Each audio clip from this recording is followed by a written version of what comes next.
Vranici here with Albanians for America, sitting in Congressman Pete Sessions' office in Washington, D.C. Congressman Sessions from Texas 17th District, Republican. Along with us, we have Gino Mulliqi, who works The great Gino Mulliqi, or the notorious Gino Mulliqi, we might say, Mayor Pro Tem of Wylie, Texas, first elected Albanian-American to state office in Texas. Welcome to both of you guys to Albanians for America, AFA Talks. And it's an honor for you to give us some of your time. I know you're a busy, busy congressman here on the Hill, and we're grateful that you're giving us this opportunity to have this discussion. I'd like to start off first to ask you about, I don't know if you remember, 2 or 3 years ago, it might have been 4, we were sitting in your office. There was a group of 8 Albanian Americans here that day. And at the end of the conversation, you said, tell us about your organization. And at the time, we didn't have an organization, and we had just come up as individuals. And now we have our organization, Albanians for America. We're a national 501c4 advocacy organization that represents Albanian American values in the United States, and we try to promote engagement in the democratic process. Tell me your thoughts on why it's important for Albanian Americans to engage with their local officials, their leaders, especially here on the Hill in Washington. Well, in fact, it is important. It's important that Gino and you and others stay up with members of Congress. I think the important value system to this is that you have chosen to be a part of the American dream. You've chosen to come to America, and we need to make it work. And part of making that work is more than just a young person or middle-aged person coming here and finding work or finding whatever they want to do.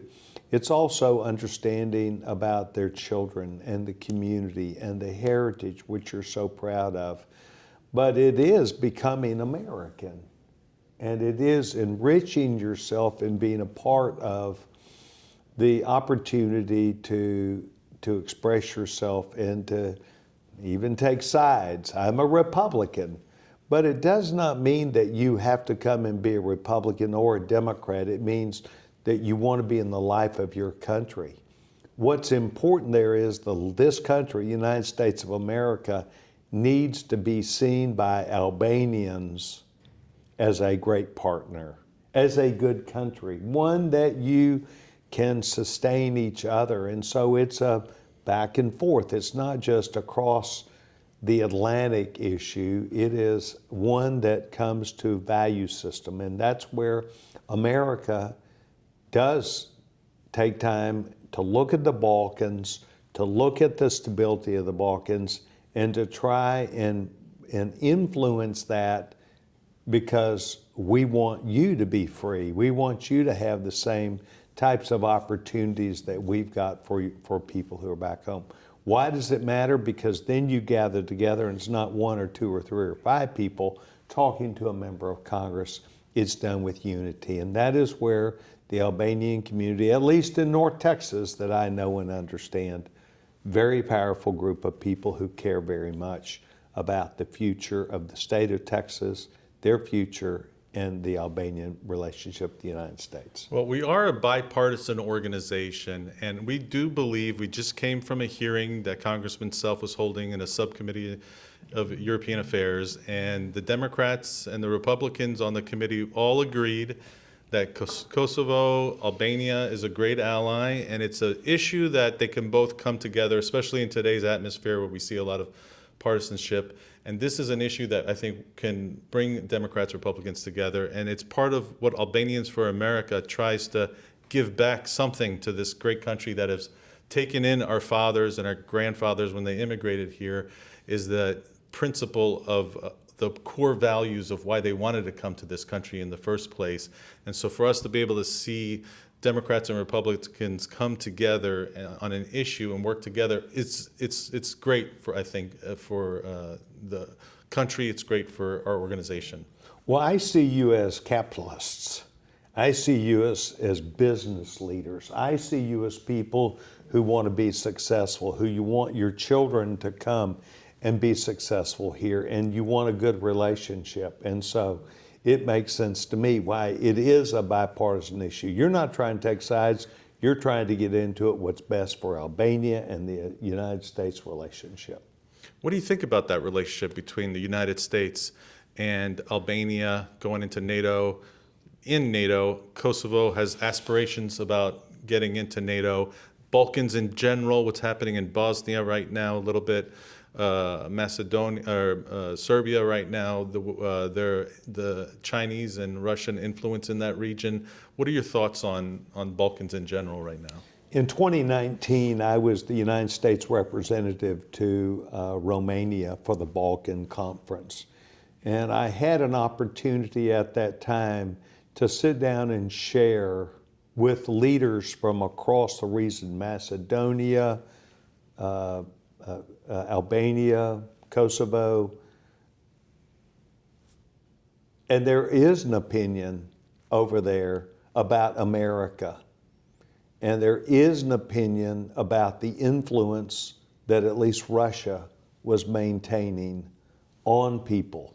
And that was not a positive influence. And so when I spoke and gave my speech on behalf of the United States, I told them that the United States has a value system of wanting people to make their own decisions and for them to do the things that are best for them. But that when there's influence that is from outside, the United States is against that influence. And Russia, no matter where I went in Europe in 19, 20, 21, 22, I've heard about the Russian interference, the Russian influence, the disinformation, the becoming engaged in trying to move public opinion. What do I think about Albania? I think Albania, in some respects, in certain sectors, is lacking behind openness and rule of law. And I am concerned about it and have become engaged and have spoken to members of the Albanian leadership about influence back home, about how they are seen by the United States, albeit the United States Congress. And so we have had a good bit of one-sided information that has gone to the Albanian government. We would like for them to view that to gain a tighter, better relationship with the United States. And I'm talking about one that would be very important and good. It also is important for them to engage their system without not only corruption, but without what I call lawfare, bringing people in and holding them accountable for things that happened years ago and may not even be correct. And we want to move that relationship to stronger. So I would say, I'm for you, but I'm also asking you to be a part of this relationship. Let's influence the Albanian government to understand that the United States wants to get closer and must, but it's going to require them to look at themselves. Congressman Sessions, if I'm not mistaken, you had sent a letter over, I believe, to State Department regarding MCC, Millennium Challenge Corporation. Recently, they reversed course and they approved Millennium Challenge Corporation again for Kosovo. We're going to be meeting later tonight with an official that had helped with that as well, and showing him our gratitude for that. And we'd like to thank you for your assistance in that. Whatever you can talk to us about that or share with us about the MCC and the energy sector in the Balkans and the importance of that. And then I'm going to turn this over to Gino, and he'll finish up the rest of this interview for us. Well, thank you, Doc. The importance of Millennium Challenge is the United States of America attempting to work with other nations who have proven themselves to not only be capable of making wise and better decisions about the development of human rights, of women, of freedom and opportunity. And to meet that challenge, the countries that do pass that hurdle, so to speak, we help them by investing in them, with them, and encouraging the unification of not only helping their country to be stronger, but that tie between the United States, where we're seen in a positive way. I don't need to tell you, this is a competitive world. the Russians and the Chinese have their models of how they would want to use their influence. The United States does too. And that is one that we have had for a long time. In military affairs, perhaps NATO, perhaps other things, we want to be a part of the security and stability. And security and stability of Albania and Kosovo, as you know, there have been circumstances where Kosovo was taken advantage of, and circumstances where the United States needed to have a strong say in recognizing the undermining of Kosovo. We need to make sure that through Millennium Challenge or through our certainly our embassy there, that we are on the side of wanting Kosovo, of making sure that Albania, of making sure these countries that we're with in the Balkans understand a better relationship with the United States of America for everybody's stability and moving forward. So it is true. We have done work with Kosovo, and I'm very proud of them. Congressman Sessions, thank you very much for having Doc and I here in your office and always having a welcome and an open door for us. It's because leaders like you that I'm sitting here as a member of Congress since 1997, right before the war, during the war in Kosovo. You're sitting with one that experienced the war there. And it just comes to shows of how great this country is to allow an exchange student to be a mayor pro tem in the city in Texas today. It shows how great and open and how American dream is alive and well.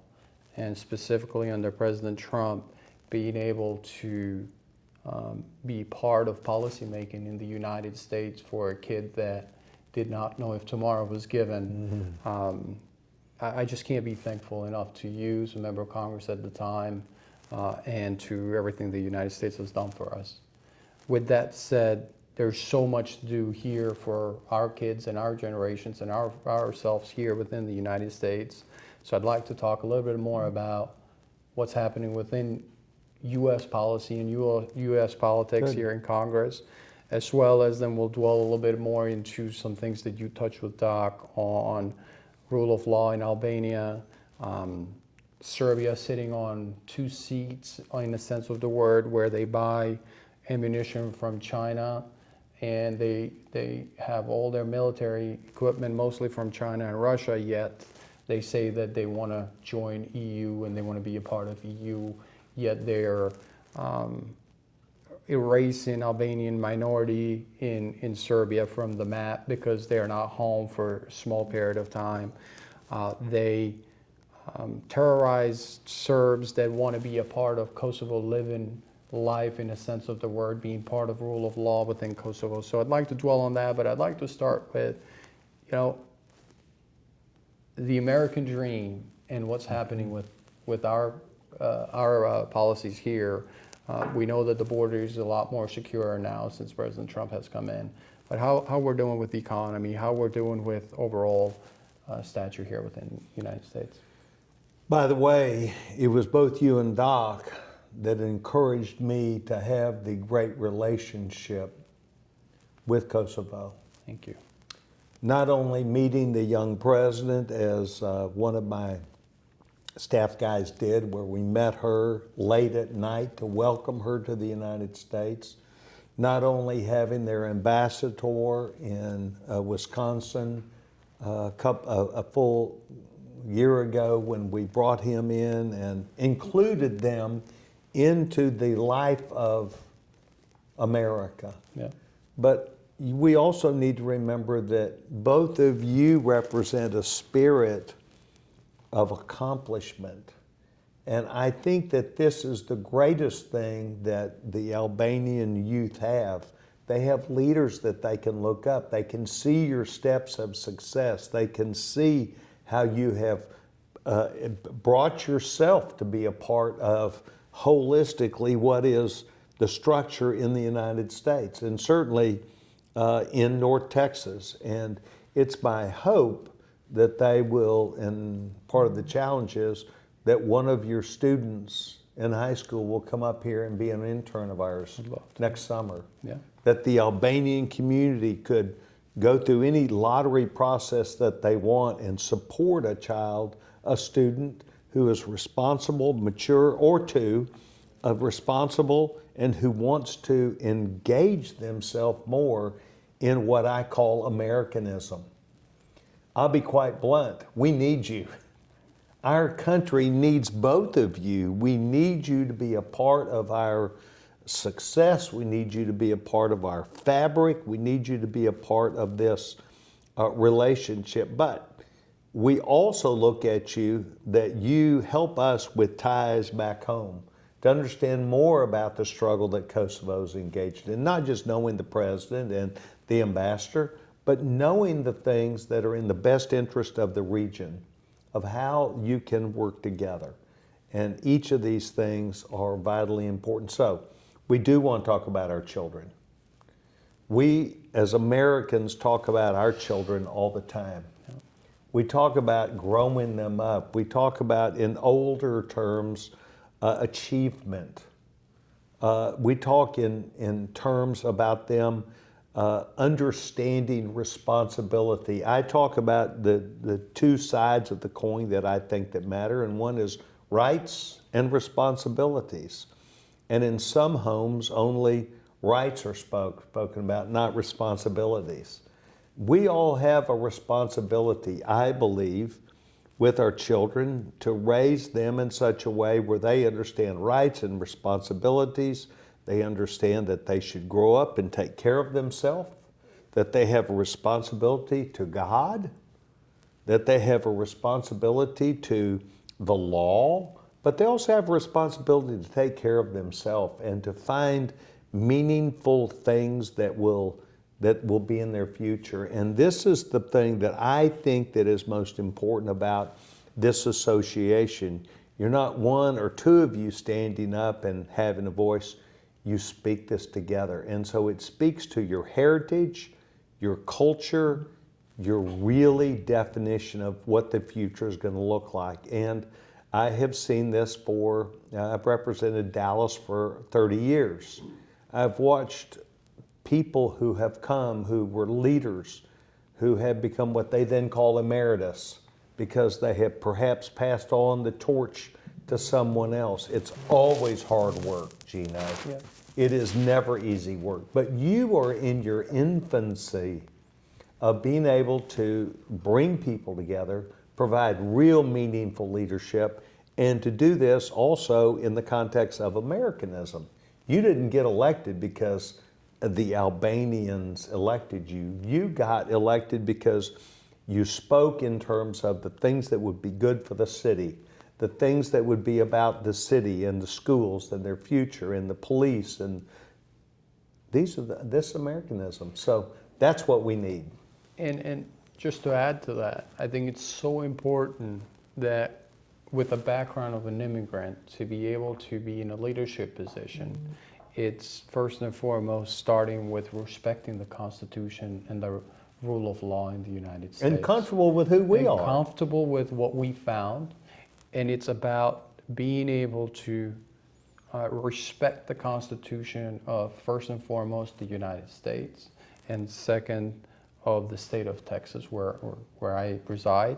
And I think it's such an important part for anyone that wants to be able to prosper in the country, that those are the two pillars on developing your personality and your respect towards your constituents, because we are here because we strive to have a better life. And this country has opened the doors for us to be able to do that. And we need to almost assimilate ourselves within the culture, within the city, within the community, within the Constitution of the United States, and represent that to its fullest. So I really do appreciate that. Switching gears to Europe, can you comment on Serbia's positioning where they sit on both seats, where they want to be a part of EU? However, they say they want to be a part of EU, better said, but they're having an open door policy. The only country that does not have sanctions against Russia is Serbia. The only country that buys military equipment within the EU/United States partners from China and Russia is Serbia. Yet they say to the American officials and to President Trump's team, and they say, we want to be a good partner with President Trump. We want to be able to go to EU.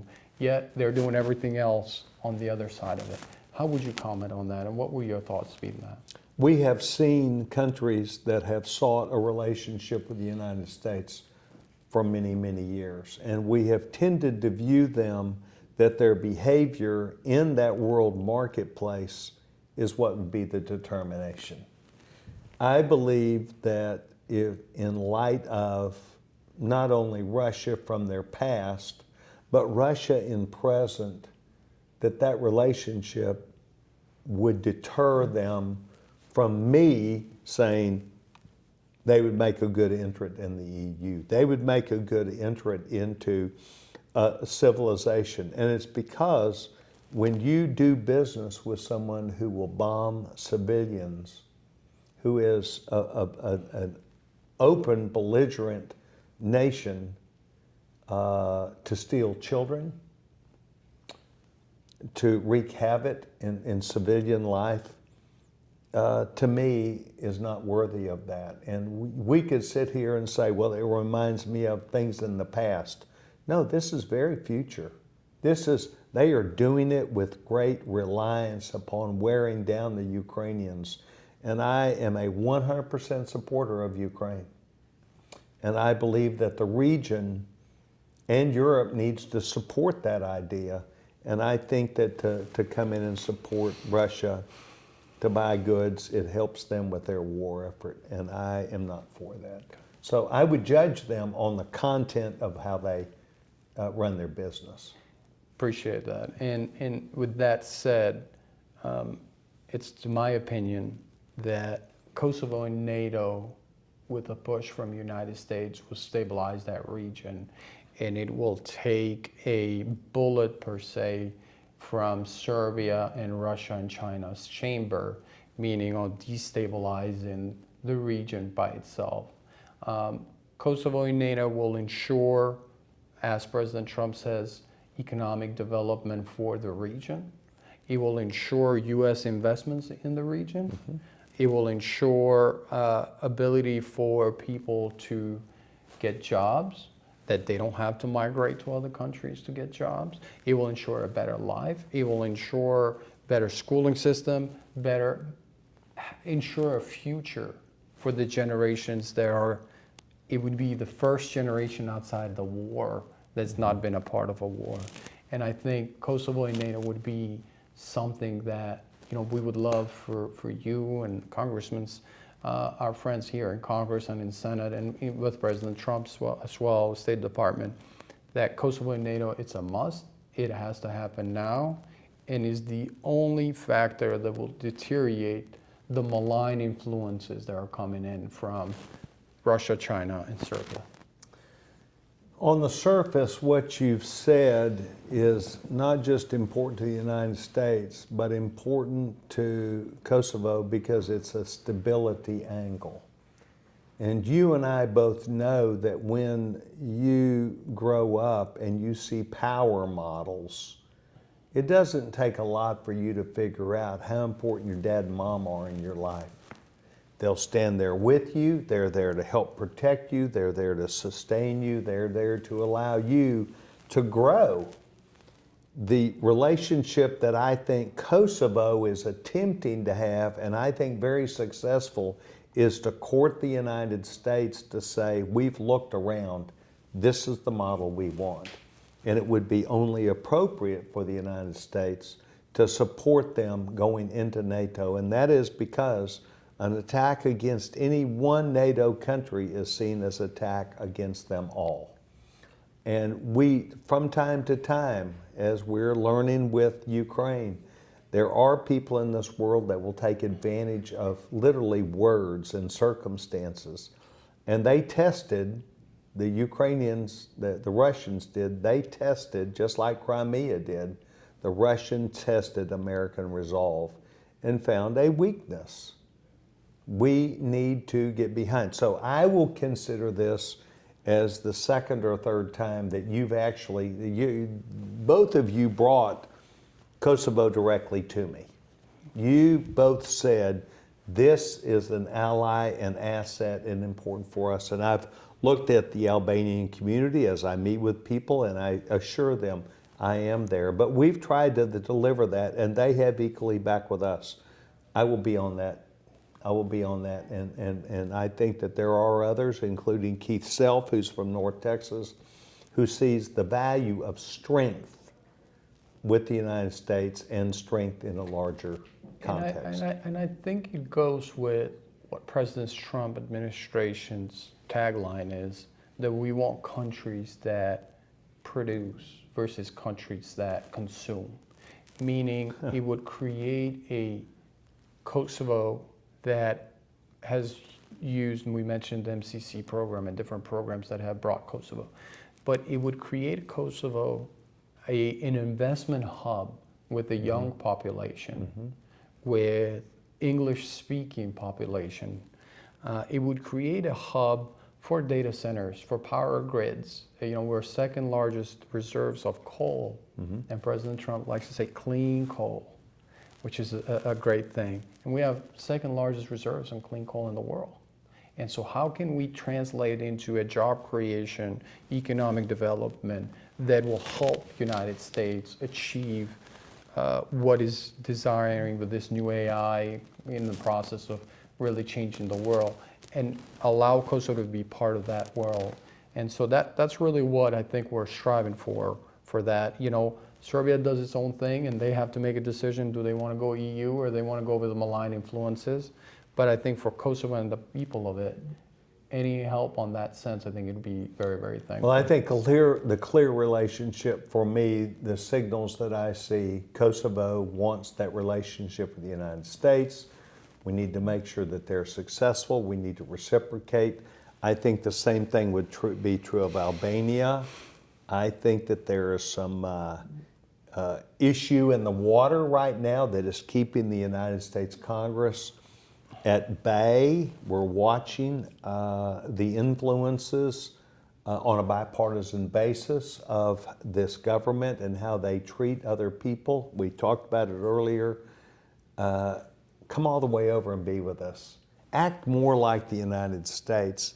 Act more like you really want to be a part of something instead of a bitterness of a battle that may be years old, or using the influence that you have to still attack people based upon and use of official government resources to do that.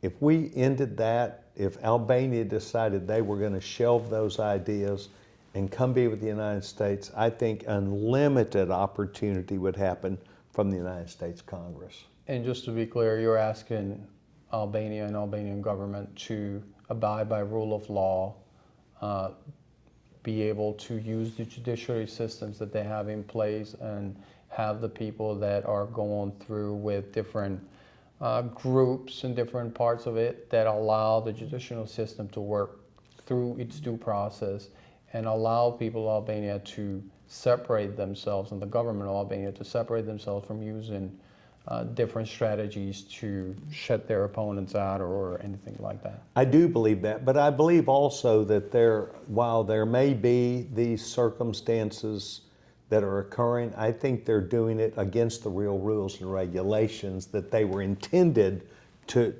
provide for, and there's no accountability for it. And so it would be that, Gino, and it would be very important. But my point is that when there are kangaroo courts, when there are people who are doing things using their official positions, not open to hearing not only relationships but facts of the case, and so these will be opened up very soon. I will do that as the chairman of government oversight. I have government operations anywhere in the world of federal money that's being used, and we intend, because the Albanian government has rebuffed within their system, judicial system, they have rebuffed feedback from us, from leading edge people who are world leaders And so we'll go get their attention somewhere else. But let's go to the point here. I think Albania can have a better relationship with the United States, just like Kosovo does. A full head-on reliance on each other, and I think both countries, Kosovo and the United States, have bettered each other because of it. Well, I appreciate it.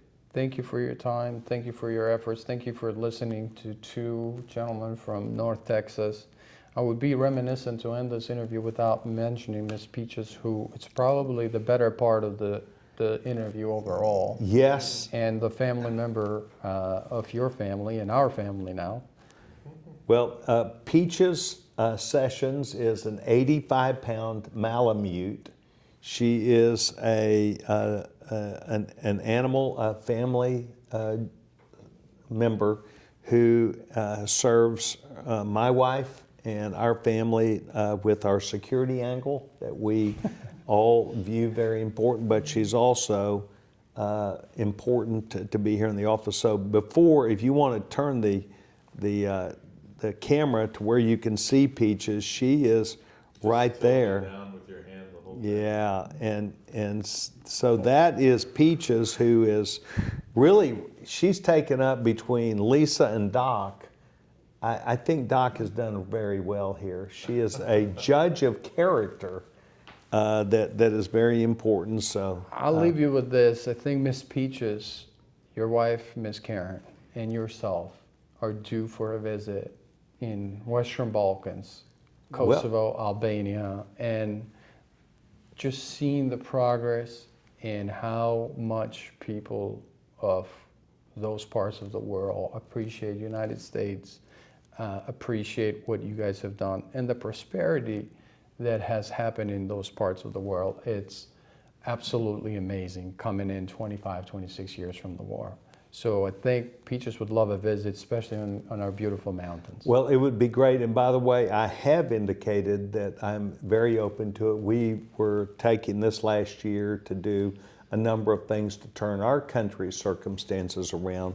So if I did well enough today, I would like to come back on the show, but more importantly, I would like to be with you and to visit Love it. these beautiful Balkans. Thank you, and may God be with you. Thank you, God Congressman. bless you, Thank you, Congressman. Gino. Thank you for joining us. Thank you for We'll see you guys next time. Thank you. Thank you, sir. I just think